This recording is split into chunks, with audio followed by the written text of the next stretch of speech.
Selamat pagi semuanya. Ya, gimana kabarnya hari ini?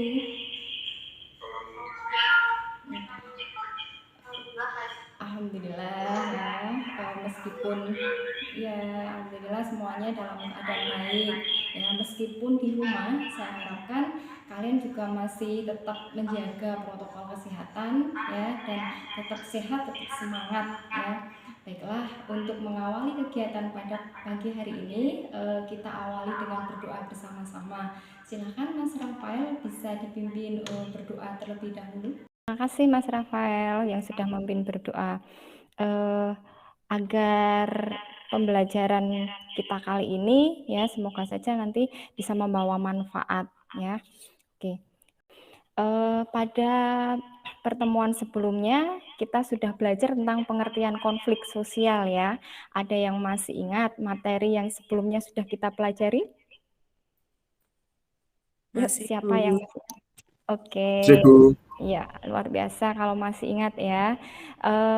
Coba siapa yang mau menjelaskan di antara kalian tentang materi yang kemarin sudah kita pelajari? Saya, Bu. Oke, Mbak Seliana, silahkan. Mau mencoba menjelaskan apa itu konflik sosial seperti yang kita bahas pada pertemuan sebelumnya.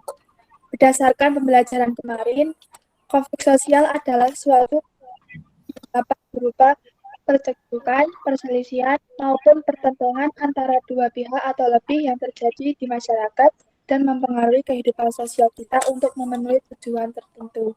Terima kasih. Baik, ya harapannya nanti ketika proses interaksi di dalam masyarakat itu kita tahu bisa menyebabkan konflik sosial. Nah, kalian bisa mengetahui bagaimana cara mengelola konflik dengan baik. Ya, jadi bagaimana sih kita kelola konfliknya ini agar tidak menjadi satu konflik yang besar atau bagaimana kita kelola agar dampak-dampaknya bisa kita minimalkan. Oke, untuk menggugah semangat pagi hari ini ya kita yel-yel dulu. Masih ingat ya untuk semanda kita. Jadi kalau misalnya saya sampaikan semanda, kalian menjawab bangkit ya. Semanda bangkit dengan suara yang lantang. Jangan lupa dengan tangannya mengepal. Oke, 3 kali semanda. Kemudian ketika saya menyampaikan bangkit, kalian menjawab dengan yes. Gitu ya. Kita coba. Semanda Bangkit. bangkit. Semanda bangkit. Bangkit. Ya, semanda bangkit. Oke. Bangkit.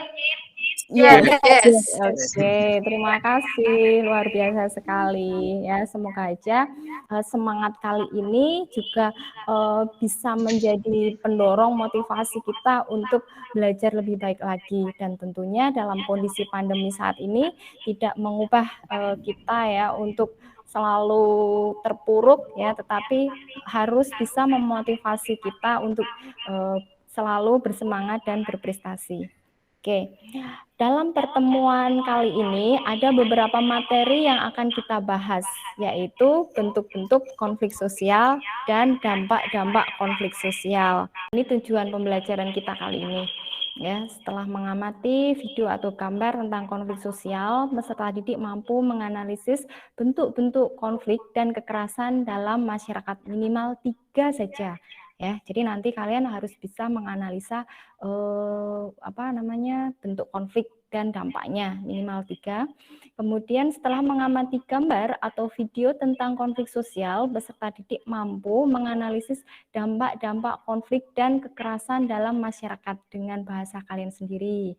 Kemudian yang ketiga, setelah mengamati gambar atau video tentang konflik sosial, peserta didik mampu menciptakan proses diskusi kelompok tentang bentuk dan dampak konflik sosial dengan penuh tanggung jawab. Ya, yang keempat, setelah melakukan diskusi kelompok tentang konflik sosial, peserta didik mampu mempresentasikan hasil diskusi secara kreatif. Jadi dengan kreativitas kalian sendiri ya nanti, dan juga dengan bahasa kalian sendiri. Oke, ini untuk tujuan pembelajarannya. Selanjutnya, nah di sini pembelajarannya kita menggunakan model discovery learning ya. Nah, di sini saya akan membagi kelompok menjadi 3 kelompok secara heterogen. Kan kalian pahami, ya, kalian amati apa yang ada di dalamnya. Di daerah Kota Uring Timur ini, karena sudah bertahun-tahun mereka hidup di daerah ini, perilakunya tidak bisa menyesuaikan. People took to the streets calling for freedom and democracy. Such gatherings hadn't been seen here for nearly 20 years.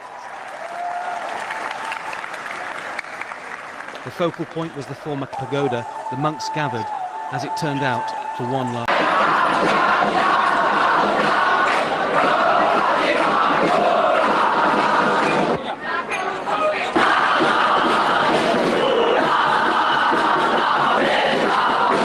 Kalian bisa membuka LKPD-nya, ya kan? Bisa membuka LKPD yang sudah saya share di Google Classroom.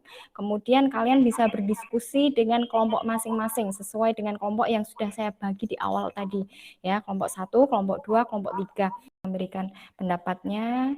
Oke, Mbak Kutvia Aprilia juga sudah memberikan pendapatnya. Yuk, kelompok 3 belum ya.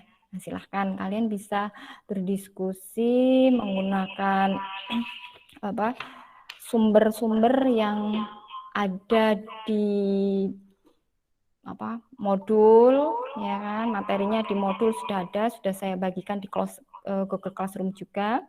Kemudian selanjutnya kalian juga bisa memakai, ya, buku paket atau mungkin referensi lain yang kalian miliki. Atau kalian juga bisa menggunakan browsing internet, ya, terkait dengan materi konflik sosial. Atau kalian juga bisa mengamati lingkungan sekitar kita, ya, lingkungan masyarakat, ya kan, untuk dijadikan sebagai sumber belajar. Oke. Teman-teman di kelompok 1 silahkan bisa memberikan analisisnya terkait dengan gambar 1 seperti apa yang sudah disampaikan Mbak Manda, ya. Silahkan didiskusikan dulu. Saya beri beberapa waktu untuk menganalisis. Oke, kelompok 2 sudah ada, kelompok 3 ini, ya, sudah ada Mbak Seliana yang sudah memberikan responnya, bagus sekali. Oke. Saya tunggu beberapa menit. Jika sudah, nanti kalian bisa membuat laporan hasil diskusi dalam bentuk PPT. Ya, selanjutnya nanti kita luangkan beberapa waktu untuk berdiskusi terkait dengan konflik sosial. Sudah selesai diskusinya? Ya, sudah terdengar jelas. Ya. Oke. Kami akan mempresentasikan hasil diskusi dari kelompok kami. Analisis bentuk dan dampak konflik sosial. Nah, ini dari gambar 1 ini memberikan gambaran bahwa dalam masyarakat terdapat konflik sosial, yaitu perang antar negara. Perang tersebut terjadi antara Israel dan Palestina, di mana sampai sekarang konflik tersebut belum juga selesai. Berdasarkan bentuknya, secara umum konflik tersebut termasuk dalam bentuk konflik internasional karena melibatkan negara-negara yang berbeda. Nah, dampak konflik Israel dan Palestina. Dampak negatifnya yaitu 1, menyebabkan munculnya korban jiwa.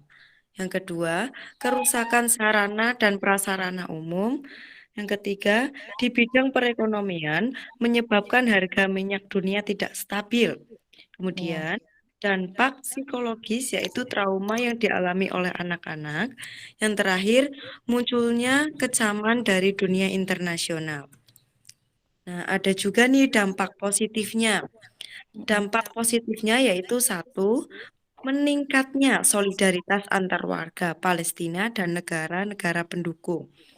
Yang kedua, munculnya konsensus baru dalam masyarakat. Ya, baik. Dari berbagai pemaparan dari kelompok 1, kelompok 2, kelompok 3, kita ambil kesimpulannya, ya. kesimpulannya silahkan bisa dibantu bagaimana kesimpulan materi pembelajaran kita kali ini terkait dengan bentuk dari konflik sosial ya serta dampaknya. Boleh dibantu siapa yang bisa untuk memberikan kesimpulannya? Saya, Bu. Iya, Mbak Anis, silakan Mbak Anis. Mbak Anis, oh Mbak Nurul, ya silakan Mbak Nurul. Bentuk konflik sosial yang saya pahami dari proses diskusi tadi ada beberapa macam, yaitu konflik internasional yang terjadi antar negara yang berbeda, konflik politik terjadi antara pihak-pihak dengan kepentingan politik yang berbeda, ada konflik antar suku bangsa yang berbeda, konflik antar umat beragama yang memiliki keyakinan berbeda, konflik antar kelas sosial, dan konflik antar ras yang melihat ciri fisiknya. Terima kasih. Baik, ya terima kasih. Luar biasa sekali Mbak Nurul Faiza ya. Semoga yang lainnya juga bisa memahami ya seperti apa yang disampaikan sama Mbak Nurul Faiza tadi. Selanjutnya untuk pembelajaran kali ini sekiranya apa nilai-nilai yang bisa kalian ambil dalam pembelajaran saat ini terkait dengan materi konflik sosial di dalam masyarakat? Silahkan. Nilai-nilai yang bisa kita ambil itu apa saja? Ada yang bisa memberikan pendapatnya? Kita bisa belajar tentang apa nilai-nilai yang kita pahami terkait dengan konflik sosial. Ya, silahkan Mbak Tias. Ya, kameranya diaktifkan dulu Mbak Tias. Ya, silahkan Mbak Tias untuk menyampaikan. Dalam masyarakat kita harus saling menghargai perbedaan, karena masyarakat Indonesia memiliki keanekaragaman yang kompleks. Terima kasih. Oke, terima kasih Mbak Tias. Ya, selanjutnya siapa lagi yang bisa memberikan gambaran nilai-nilai yang bisa kita ambil dalam pembelajaran kali ini? Saya, Bu. Iya, Mbak Ika. Silahkan Mbak Ika. Pada dasarnya, kita sebagai bagian dari bangsa yang multikultural harus mengedepankan rasa tanggung jawab untuk menjaga integrasi bangsa. Iya, bagus. Ya, terima kasih Mbak Ika. Ada lagi mungkin yang mau berpendapat tentang nilai-nilai? Saya, Bu. Iya, Mas Radian. Silakan Mas Radian. Kondisi masyarakat yang berbeda jangan dijadikan sebagai pendorong munculnya konflik sosial. Namun harus bisa mendorong solidaritas sosial dalam masyarakat. Iya, oke. Baik. Ya, terima kasih. Ada Mas Radian, Mbak Ika, sama Mbak Tias yang sudah menyampaikan pendapatnya tentang nilai-nilai yang bisa kita ambil dalam pembelajaran kali ini. Ya, baik. Untuk evaluasi pembelajaran kita kali ini, kalian bisa membuka link, ya, link soal untuk kalian kerjakan di Google Classroom. Mohon maaf, di Google Form ya. Sudah saya share linknya di Google Classroom. Kalian nanti bisa membuka linknya tersebut. Kemudian kalian bisa mengerjakannya dalam rentan waktu 1 kali 24 jam ya. Jadi maksimal besok pada jam sekian kalian sudah harus menyelesaikan tugasnya. Selanjutnya ya, untuk pertemuan berikutnya kita akan mempelajari tentang bagaimana cara mengatasi konflik sosial yang ada di dalam masyarakat. Masih sama pembahasannya tentang konflik ya, hanya saja nanti kita gali ya cara mengatasi konflik yang ada di dalam masyarakat, sehingga kalian mulai sekarang nanti bisa menyiapkan materi yang akan kita pelajari nantinya ya. Baik, untuk pembelajaran kali ini sekiranya ada lagi yang mau ditanyakan? Cukup, Bu. Ya, cukup. Oke, terima kasih. Kalau cukup, terima kasih atas kehadirannya ya secara daring ya. Tetap semangat belajar meskipun dalam kondisi pandemi dan tentunya selalu menjaga kesehatan. Patuhi protokol kesehatan dan makan makanan yang bergizi ya. Terima kasih. Wassalamualaikum warahmatullahi wabarakatuh. Ya. Ya, terima kasih.